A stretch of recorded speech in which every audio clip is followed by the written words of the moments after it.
July 2, 1937. 8:43 in the morning, somewhere over the Pacific Ocean.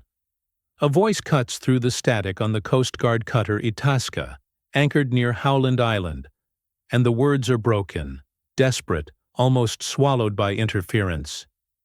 "We must be on you but cannot see you. Gas is running low. Been unable to reach you by radio. We are flying at 1,000 feet. Walter, the radio operator on duty, presses his headphones tighter against his ears and responds immediately. He gives her the bearing. He tells her to hold steady.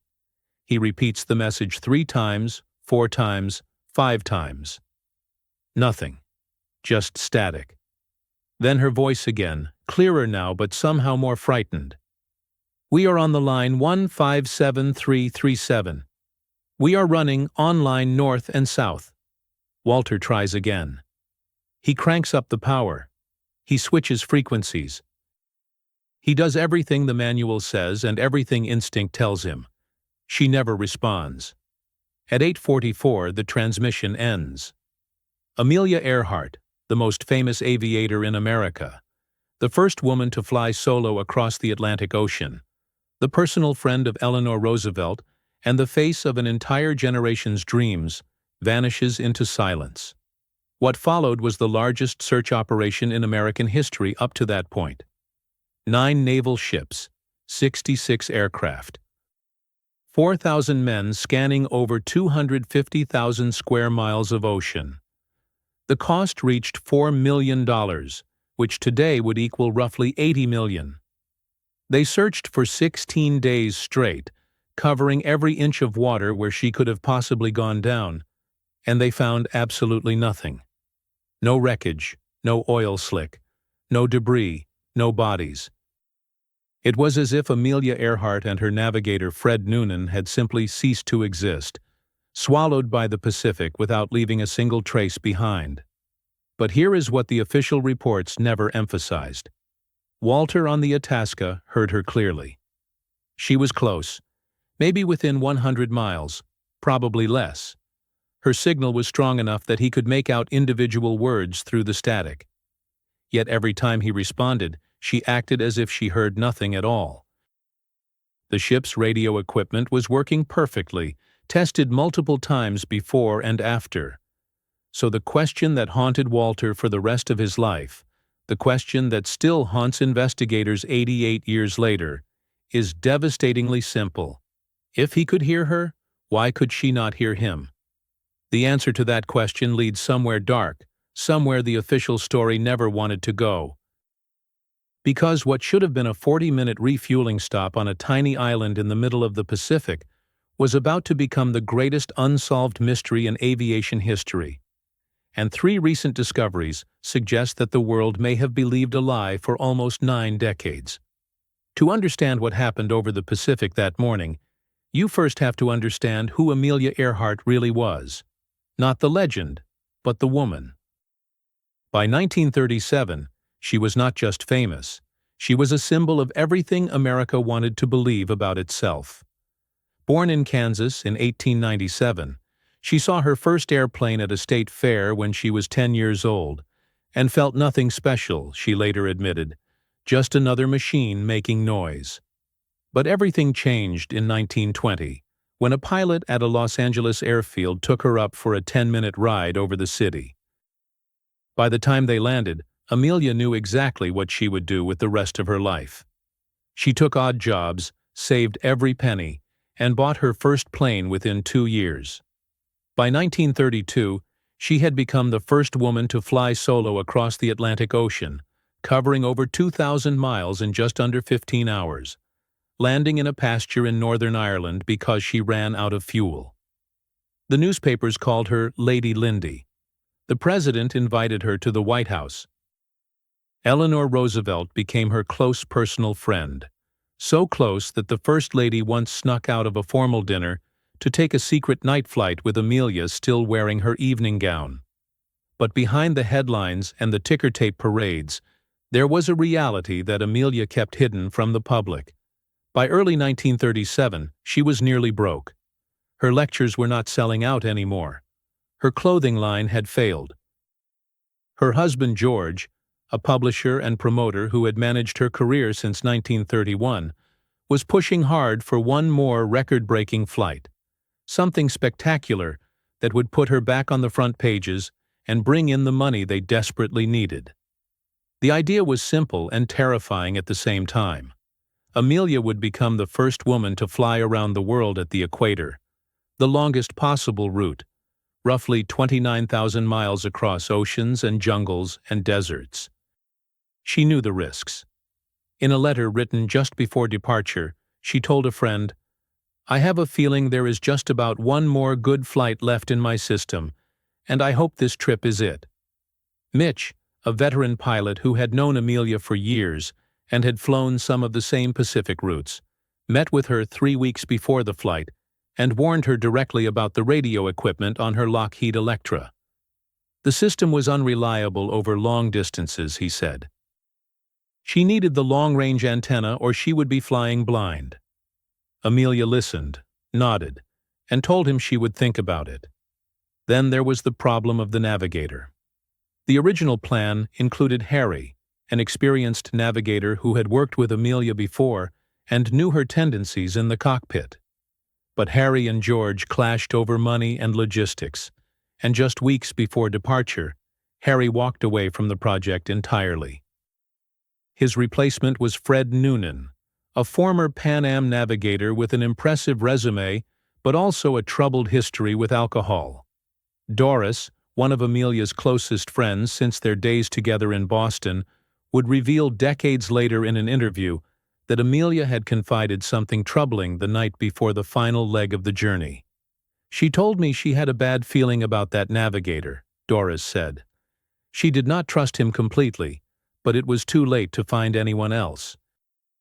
If Amelia knew the risks were mounting, why did she go anyway? The answer might be simpler than anyone wanted to admit. She had no choice. She was out of money, out of time, and out of options. The journey began on June 1st, 1937, when Amelia and Fred Noonan took off from Miami heading east.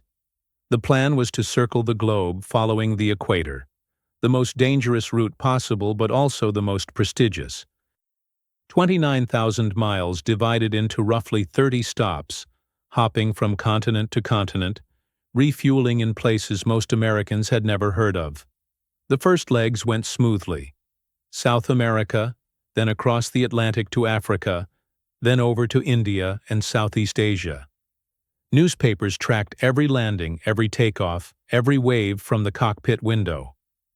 By June 29th, they had completed 22 of the planned stops and covered roughly 22,000 miles. Only 7,000 remained, but those 7,000 miles included the most treacherous stretch of the entire journey, a vast emptiness of Pacific Ocean with almost nowhere to land if anything went wrong. Before leaving Miami, a decision was made that would prove fatal. The Lockheed Electra was equipped with a long-range radio antenna, a 250-foot wire that could be trailed behind the aircraft during flight to dramatically boost transmission range. Chester, the communications engineer who had personally installed and tested the equipment, begged Amelia to keep it.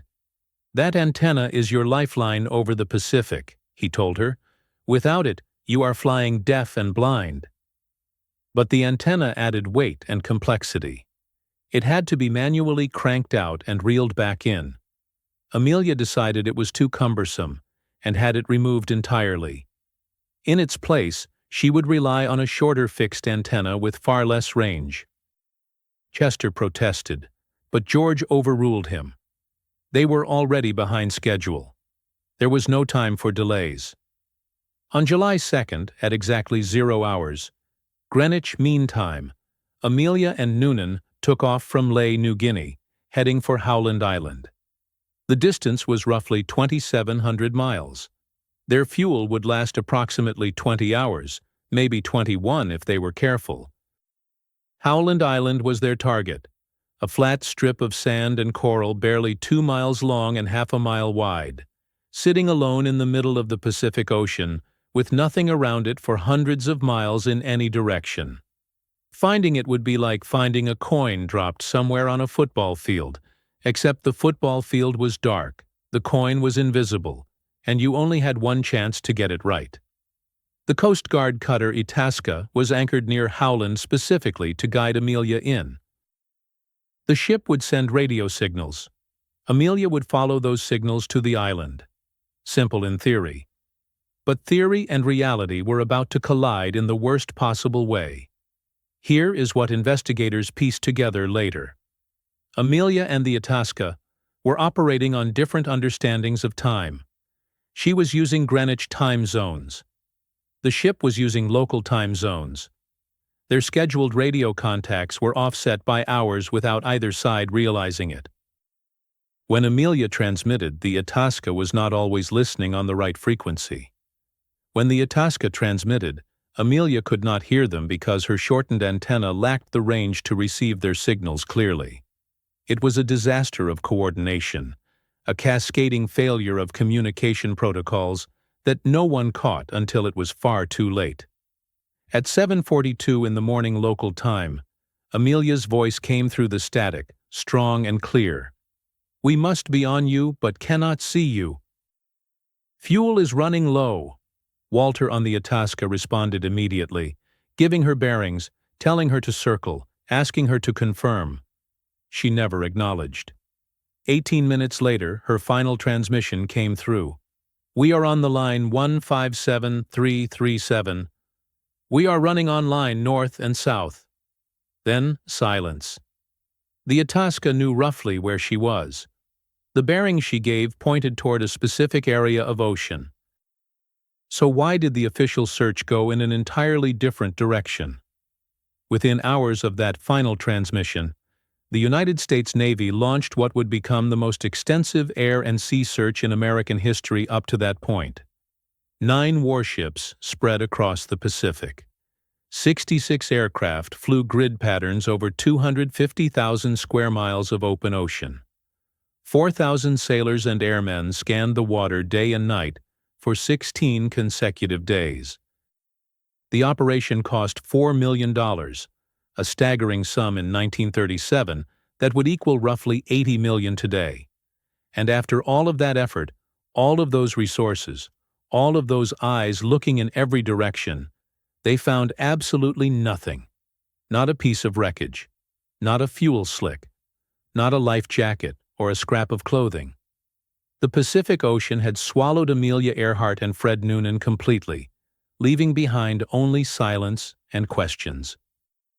But here is where the official story begins to crack, and the cracks lead somewhere disturbing. Gloria, a historian who spent over 30 years investigating the Earhart case, gained access to declassified Navy documents in the 1990s that revealed something the public was never told. In the days immediately following the disappearance, radio operators across the Pacific picked up over 100 distress signals that appeared to come from Amelia's aircraft. These were not vague or ambiguous. Multiple operators on multiple islands reported hearing a woman's voice identifying herself as Amelia Earhart, giving partial coordinates, describing being down on land, not water. The signals came at irregular intervals for nearly a week after July 2nd. And here is the critical detail that changes everything. The Electra's radio could only transmit if the engines were running, which meant the plane had to be on land with at least one propeller turning to generate power. If Amelia had crashed into the ocean, there would be no signals. The Navy knew this. The reports were logged. And then, according to Gloria's research, they were systematically ignored. The search focused almost entirely on open water, miles away from the islands where the signals seemed to originate. One of those signals was picked up by someone unexpected. Betty, a 15-year-old girl living in Florida, was playing with her family's shortwave radio on the night of July 5th when she stumbled onto a frequency carrying a woman's voice. The voice was faint, broken by static, but Betty could make out fragments that chilled her. "This is Amelia Earhart. We are on an island. The water is rising. The Japanese are coming." Betty grabbed a notebook and wrote down everything she heard, filling 3 pages with fragmented words and phrases. Her father dismissed it as imagination. The notebook went into a drawer and stayed there for decades. It was not until the 1970s that researchers discovered Betty's notes and had the handwriting and content analyzed by experts. Their conclusion was unsettling. The details Betty recorded matched known facts about Earhart's situation that a 15-year-old girl in Florida could not possibly have known in 1937. The voice, according to audio analysts who studied similar recordings, was consistent with Amelia Earhart's known speech patterns. Then there is the physical evidence that appeared and vanished. In 1940, a British colonial officer named Gerald Gallagher was conducting a survey on Nikumaroro, a remote island in the Phoenix Group roughly 400 miles southeast of Howland.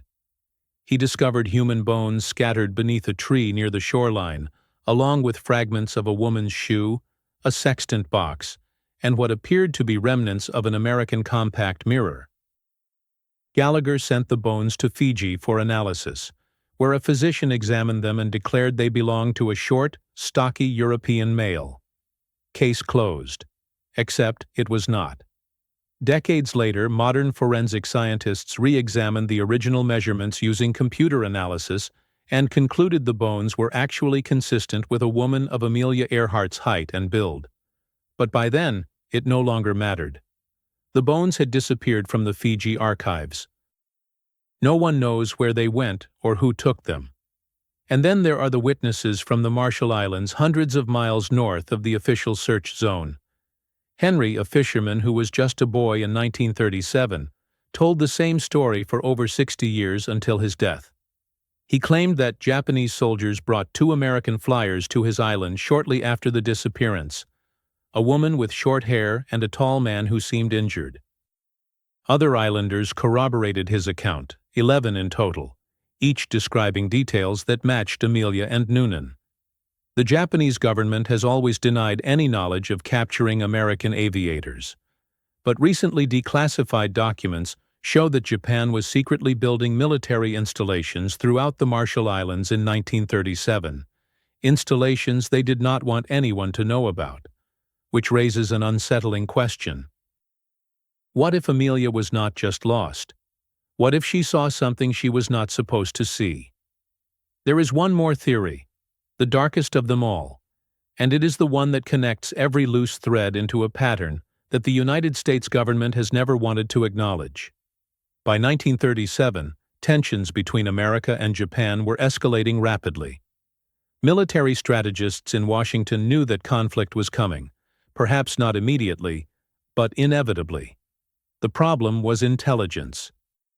The Japanese were fortifying islands across the Pacific, building airstrips and naval bases in secret, preparing for a war that was still 4 years away. American spy planes could not fly over those islands without provoking an international incident. But a civilian aviator on a record-breaking flight around the world? Her route could pass over almost anything, and no one would question it. Raymond, a former archivist who spent 2 decades working with declassified intelligence documents, discovered something buried in files from the Roosevelt administration. Memorandos from 1936 and 37 reference the use of civilian assets for aerial reconnaissance over Japanese-held territories in the Pacific. No names are mentioned directly, but the flight paths described in those documents match Amelia Earhart's planned route with disturbing precision. Her friendship with Eleanor Roosevelt was well documented, but what fewer people knew was that Eleanor had direct access to military intelligence briefings and maintained private correspondence with several high-ranking Navy officials. The night flights they took together, the private dinners at the White House, the letters that were later sealed for decades. Were these simply the gestures of a close friendship, or was there something more strategic happening beneath the surface? Consider the evidence through this lens, and everything shifts. The decision to remove the long-range antenna suddenly looks less like pilot error and more like an attempt to limit what Amelia could communicate if she saw something sensitive. The radio failures that prevented her from hearing the Itasca might not have been failures at all. The search that focused on open water instead of the islands where signals were detected begins to look deliberate. And the bones that vanished from Fiji, the witnesses who were never officially interviewed, the classified documents that remain sealed even today, all of it points toward a cover-up that has lasted nearly 9 decades. If Amelia Earhart was captured by the Japanese, why did the American government not negotiate for her release? The answer might be simple and terrible.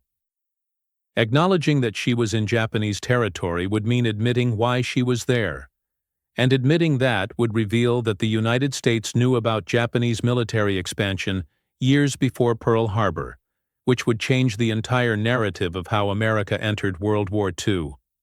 We will probably never know the complete truth. Too much time has passed. Too many witnesses have died. Too many documents remain hidden or destroyed. But what we do know is this. Amelia Earhart was not a reckless pilot who got lost over the ocean. She was a meticulous professional who understood the risks better than anyone. She flew into danger with her eyes open, knowing that something might go wrong, knowing that the people who sent her might not be able to save her if it did. In one of her final letters, written just days before that last flight, she said something that haunts investigators to this day. "Please know I am quite aware of the hazards. I want to do it because I want to do it. Women must try to do things as men have tried. When they fail, their failure must be a challenge to others." She did not fail. She disappeared. And 88 years later, we are still trying to understand why. The Pacific Ocean keeps its secrets well. But secrets, as history has shown us again and again, have a way of surfacing when you least expect them. The only question that remains is whether we are ready to hear the truth when it finally comes. What do you believe happened to Amelia Earhart? Did she crash into the sea and vanish forever? Or was she silenced because she discovered something that powerful people wanted to keep hidden?